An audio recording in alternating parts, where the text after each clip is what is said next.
care what people say about me. They can say I'm a maniac and I'm this and I'm that.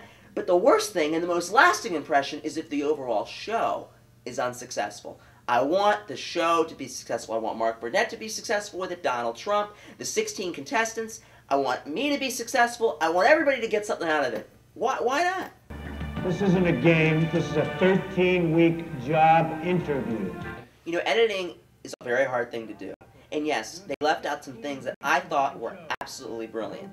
Now, well, let me first say, if I really wanted to be arrogant, I could say they left the things out because some of my ideas and some of the things I said were so far beyond what they could use, it would have given away the show. Like if I gave too much, the strippers, I mean, things that I very early tried to get at, if they put that out there, it kind of maybe would have messed with the show. But things like, there were moments in the boardroom that were just classic, but they didn't use them. I mean, the true way I put it when I was in the boardroom, when I got up, I stood up, I said, Mr. Trump, I am getting fed up here. I said, I am not a cheater. And I went like this. I said, I am not a cheater. Just like Fred and Mary Trump raised you to be a killer, Tracy and David Solovey raised me to be a killer. And when I'm the president of one of your companies, I will run it with honesty, integrity, and loyalty. And then he said, sit down. And what else was left out? I mean, there's little things. The strippers. I had Bill call Scores Strip Club in New York trying to get us strippers. I wanted to go to NYU around that area and get their students, the female students, pay them $1 and have them, you know, do what the women were doing, $1 for a suck, which is essentially what it was. Sex sells. And that doesn't mean that women, it doesn't demean women. But when you're out selling lemonade, it's about presentation. And I would, and even women would, because I think women, by the way, are just as attracted and drawn to women as men. Women, too, would want to buy lemonade from an attractive woman. Yeah, not just men. Women, too, are drawn to women.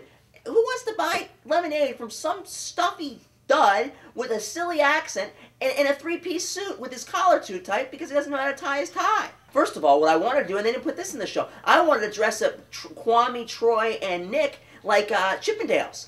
I wanted them to take their shirts off and just wear their ties. You didn't see that in there. You didn't see that. And they didn't want to do that. That would have been good television. I wanted to give, they were giving kisses with the lemonade. I wanted us to give back massages with the lemonade. He knew that he was going to be on this thing called The Apprentice. I was asking him detail after detail, go into, tell me what's going on. Tell me about the show. I can't, John. I can't tell you about the show. I really don't know what's going on. I just know I've got this great experience. I'm going to be on TV, and I'm going to be one of 16 contestants out of a couple 100,000, and it's a chance of a lifetime. If he was being taped while he was talking to you, obviously he couldn't really say anything about the show, could he? Did that drive you crazy? It did, because it was like, well, where do I go with the conversation? You know, there's so much I could tell him about what was going on with my day, and he would call me at really weird hours too, because things that were going on during the day. So he'd end up calling me at 1 o'clock in the morning or 5 o'clock in the morning and wake me up, and he seemed out of it and I was out of it, and so there were quick conversations that just didn't really have a lot of substance. It was just kind of to check in and hear his voice. He goes, oh, like that. And he goes, do that again. And he got in so much trouble, the camera guy. No, they don't, everything is one take. That's it. The best word really to describe Sam, I mean, I would say passion. He's passionate, and and experience is everything to Sam.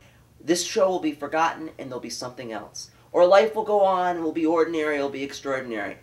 But what's important from this is the opportunity to share this defining event, this experience that we all have. And it's special for all of us, not just me. It's special for the photographer, it's special for the people who are there, who are listening. Everybody gets something out of it. And it's not really about me. It's about the memory that's created. Hey there. You okay? Mm-hmm. Right. Okay, that's not too hard to do. He couldn't say a lot. He was being very selective in what he said, but I could just tell when he came back that he was proud of himself and that he felt like it was a positive experience, and we were just happy to be together and be at the same place at the same time. And so just as a relationship standpoint, it was like we were starting again, and it was a fresh start, and he had this positive outlook on life and really had thought, you know, he figured things out, he made new friends, and I was just really happy. It was finally, you know, to be with him. And it was really hard though, because we still couldn't say anything about the show. My family had no idea, and we had to wait until the commercial started. The feedback I've received is very favorable.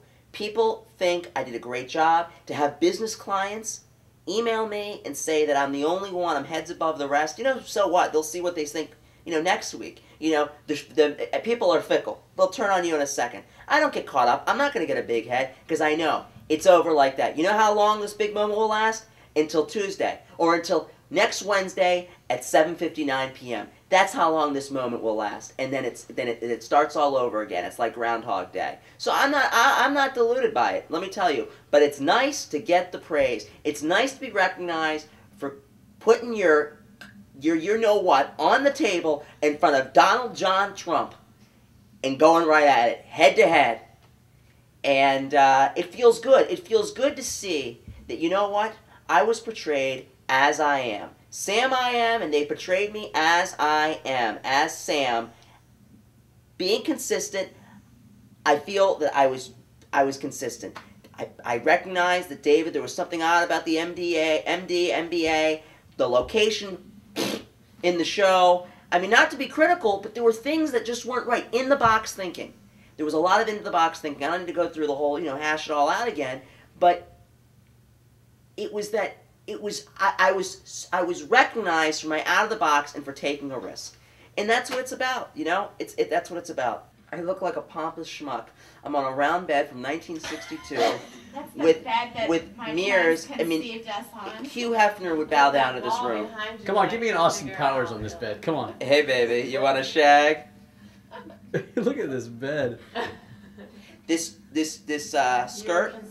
Uh-huh. This skirt was handmade, not handmade. It was tailored, hand tailored. It was about $700. And you too could live like this. You too could live like this. On $250,000.